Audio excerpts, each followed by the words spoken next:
changer. Faut chanter, maman, faut chanter.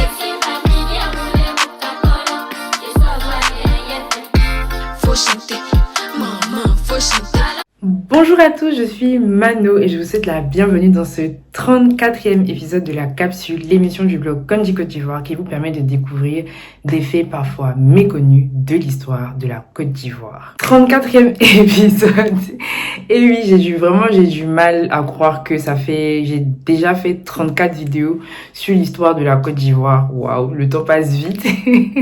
Mais merci pour tous vos messages de félicitations, d'encouragement, ainsi que tous les axes d'amélioration dont vous me faites part.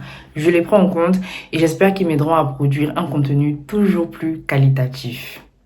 Récemment, je lisais un article d'agence Ecofin sur Solibra, le géant de la distribution des boissons en Côte d'Ivoire. Dans l'article, on disait que les ventes de Solibra n'avaient pas été au rendez-vous pendant la CAN. Et pour cause, Brassivoire, l'un des concurrents du géant, lui a volé la vedette pendant cette période. Et c'est là que les choses deviennent intéressantes.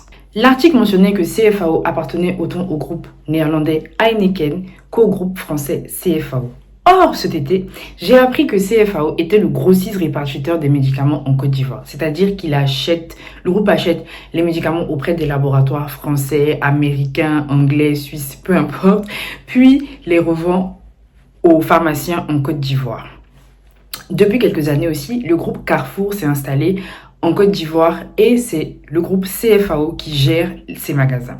Enfin, si vous ne le savez, peut-être pas, peut-être que vous le savez, le groupe CFAO est le leader de l'automobile en Côte d'Ivoire avec 40% des parts de marché en 2017. Il est d'ailleurs le distributeur exclusif de Mercedes dans le pays. Au vu de toutes ces informations, j'ai vraiment été intriguée et j'ai voulu en savoir plus sur le groupe CFAO. Qui est-il? Quelle est sa part dans l'économie ivoirienne?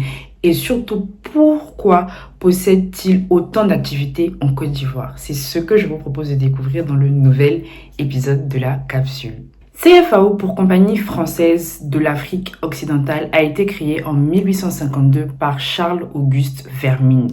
À l'époque, la société est dénommée les établissements Vermink et est présente en Côte d'Ivoire, en Sierra Leone et au Sénégal. Les établissements Vermink sont donc spécialisés dans la vente de cacao, caoutchouc, savon et arachide. En 1887, la société prend le nom de CFAO qui est encore utilisé aujourd'hui. Je trouve qu'il est super important de souligner que le groupe CFAO était présent avant même que la Côte d'Ivoire devienne une colonie française en 1893. Je pense que cela explique l'hégémonie du groupe puisqu'il était là en fait, dès le commencement, un peu comme les Libanais qui sont arrivés en Côte d'Ivoire dans les années 1800 et que cela explique le fait qu'ils détiennent aujourd'hui 40% de l'économie ivoirienne. Si vous voulez en savoir plus sur ce sujet, je vous invite à regarder l'épisode 5 de la capsule. Revenons donc à nos moutons. CFAO est à l'origine une entreprise qui est spécialisée dans le B2B, c'est-à-dire qu'elle va fournir à d'autres entreprises des biens et des services. Mais nous allons voir qu'au fil du temps, cela va changer et que CFAO va ouvrir son champ d'activité et devenir à la fois une société B2B et B2C. Donc, elle va fournir des biens et des services aux consommateurs, donc à vous et à moi. En effet, au fil des années, CFAO va réaliser d'importantes acquisitions et des partenariats très stratégiques qui vont lui permettre d'avoir une croissance soutenue. En 1913, le groupe se lance dans l'automobile et devient le premier distributeur de la fameuse Forbes T en Afrique. Dans les années 1940, CFAO élargit ses activités de distribution et se lance dans la brasserie avec la production de boissons locales en Côte d'Ivoire, au Sénégal, au Nigeria. En 1974, CFAO fabrique et distribue des stylos ainsi que des produits de rasage pour la marque Bic. En 1966, le groupe fait fort et achète SCOA, son concurrent de longue date, ainsi que sa filiale Europharma, leader dans la distribution de médicaments dans le secteur pharmaceutique en Afrique de l'Ouest. Enfin, en 2015, CFAO fait un partenariat stratégique avec un autre grand groupe français qui est le groupe Carrefour, et c'est à la suite de cela que seront ouverts les centres commerciaux Place dans lesquels on retrouve les magasins Carrefour. C'est comme ça que Carrefour pose ses valises en Côte d'Ivoire. Encore une fois, ça ce sont quelques exemples parmi toutes les activités que CFAO va développer au fil des ans. CFAO nous vend donc nos voitures, nos médicaments, nos produits alimentaires, nos boissons et même nos produits cosmétiques. Jusque-là, il serait vraiment tentant de crier une fois de plus à l'emprise ultime de la France dans l'économie ivoirienne. Mais vous allez voir que le cas de CFAO est différent et super intéressant. En effet, en 2012, soit 3 ans après l'introduction de CFAO, du capital de CFAO à la bourse de Paris, Toyota Tsusho Corporation, TTC, achète 97% des parts de CFAO. Mais qui est donc Toyota Tsusho Corporation? Comme vous l'aurez deviné à son nom, Toyota Tsusho Corporation est une Sogo Shosha, j'espère que je prononce bien, c'est-à-dire que c'est une maison de commerce japonaise et c'est l'une des maisons de commerce les plus importantes au monde aussi. Et je trouve que c'est super intéressant quand on sait que, d'une part, Toyota Tsusho Corporation appartient au groupe Toyota qui commercialise les voitures, et d'autre part, quand on sait aussi que le groupe CFAO distribue les voitures Toyota en Afrique, notamment en Côte d'Ivoire. Ainsi, en plus d'être un grand groupe français, CFAO devient la filiale d'un grand groupe japonais. Toutefois, si CFAO appartient à la TTC, il est important de noter que le top management, c'est-à-dire que le PDG ainsi que tous les exécutifs de CFAO demeurent français. D'ailleurs, le siège social de CFAO est toujours basé à Paris.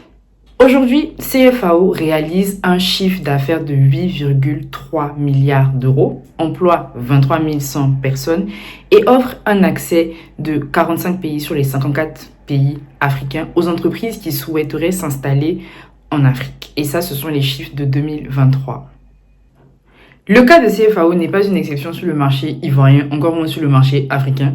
On peut citer quelques exemples comme le groupe Canal+, qui aujourd'hui a racheté le groupe MultiChoice, donc qui est une société de production et distribution de films, de séries, ou encore Canal+, qui est actionnaire dans la société de production Marodi qui est au Sénégal et qui produit, distribue des films également. Je ne sais pas si je l'ai dit, mais MultiChoice est une société sud-africaine. On peut aussi citer le cas du groupe français Iranov, qui est l'actionnaire majoritaire dans la compagnie ivoirienne d'électricité, la CIE. Cependant, je trouve que c'est hyper intéressant que lorsqu'on essaie de creuser, ne serait-ce qu'un tout petit peu, on découvre qui détient réellement les ficelles de notre économie. Si on se réfère au cas de la CFAO, ce sont les Français et les Japonais. Ainsi, pensez-vous que l'État ivoirien gagnerait-il à développer une politique plus protectionniste, à encourager plus les entrepreneurs locaux, ou bien devrions-nous continuer dans cette politique qui consiste à vraiment accueillir les capitaux et les investisseurs étrangers? Dites-moi tout en commentaire, j'ai vraiment hâte de vous lire. Ainsi s'achève l'épisode 34 de la capsule et comme à mon habitude, j'ai vraiment été ravie de vous présenter cette nouvelle vidéo. Si cet épisode vous a plu, pensez à liker, partager, commenter. Cela permettra à plus de monde de découvrir le contenu que je vous propose. En attendant, retrouvez-moi sur les réseaux sociaux du blog que je mettrai dans la barre de description. Dans cette même barre de description aussi, vous pouvez retrouver toutes les sources que j'ai utilisées pour réaliser cette vidéo. Vous pouvez aussi retrouver le lien pour commander votre jeu de société, ce que presque personne ne sait sur la Côte d'Ivoire. Qui est un jeu de société super créé par Kondi Côte d'Ivoire et qui vous permettra d'en apprendre davantage sur l'histoire de mon beau pays. Avant de partir, je voulais vous parler de la marque qui m'habille aujourd'hui, donc Kedeba, qui est une marque 100% ivoirienne qui produit de magnifiques polo. Je parlais tout de suite de soutenir les entrepreneurs locaux, donc voilà, c'est chose faite. Donc Kedeba, c'est une marque spécialisée dans la confection de polo et qui est, comme je viens de le dire, ivoirienne. Le logo en fait, la particularité de cette marque, c'est que le logo est un chef traditionnel à Caen. Le logo est vraiment très très beau. J'aime beaucoup aussi, je vais bien vous montrer le design. Je me sens bien dans le polo que je porte, il est beau, la matière est soyeuse, vraiment je recommande. Et pour la petite anecdote aussi, le fondateur donc de Kedeba a découvert Kanji grâce aux vidéos YouTube. Donc c'est pour vous dire comment le travail que vous faites en partageant ces vidéos aussi permet de créer de nouvelles opportunités, de favoriser de nouvelles rencontres. Et je tiens à vous dire une fois de plus, merci. Je mettrai en lien de description le lien aussi pour commander votre beau polo Kedeba. Bisous et à très bientôt pour un nouvel épisode de la capsule.